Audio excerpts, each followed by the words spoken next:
And this is up time. I just figured I'd read a quick.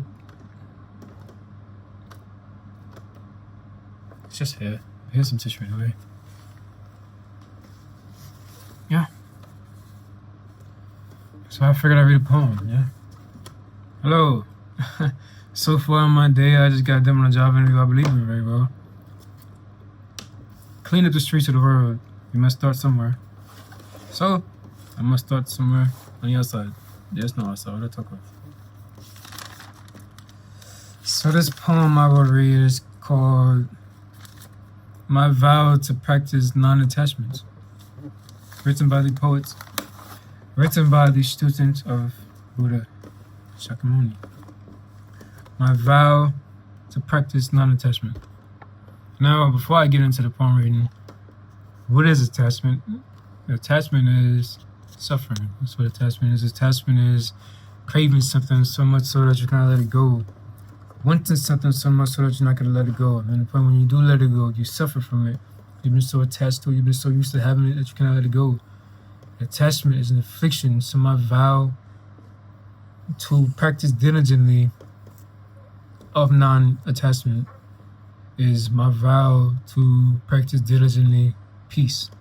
And so long as we thrive to practice non-attachment, we thrive to attain purity of the mind and peace for those around us. Because we're not attached to the beings we love. We can love thee unconditionally. But if we're attached to thee, then it's very tainted. It's very tainted. It's very tainted. It's taintful. So that's the essence I've written in this poem.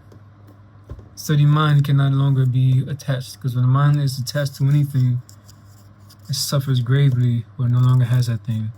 So you must accept the impermanent nature of all things, that attachment simply exists not to be. And then you accept impermanent nature, you realize that impermanence is everything. Everything comes and goes, and then everything comes again. You know? But it's really that cycle, that a straight path that never changes. So my vow to practice non-attachment, I will be looking down because I've written it. I vow to thyself, thrive diligently, never to be attached to the world of illusions outwardly, to the woman I come to marry, the children, the grandchildren, the lineage. You see, I see these things, I see this.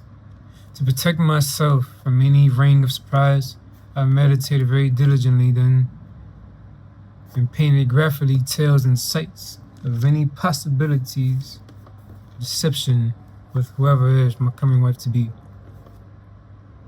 Like she leave me, like she fall in love with another man, like she fall in love with a man to whom I consider to be a friend of mine or to a brother of mine.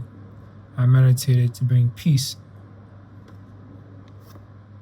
So graphically that they explored my own bed sheets even. Though in every scene that I seen, I reacted but the same. You may keep the keys, for I roam in peace. I walk away free, cause the being is lie. I react unwholesomely, and truly I've grown attached. And thus, the truth of marriage in this life is just as empty as he wanted in the other lives. So then,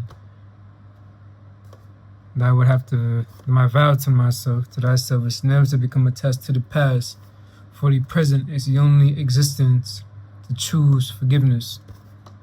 The paths to Buddhahood, truly I seen the cause of suffering in our world. It's the voices that we held tightly inside.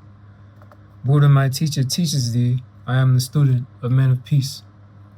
I shall achieve my destiny, for my destiny is world peace, and it shall be achieved by not being attached to anything, because attachments is the root to all miseries. Cravings is the root to all miseries. Oh, to end this video 4:44. So thank you for listening. Thank you for listening to it. The crossbow.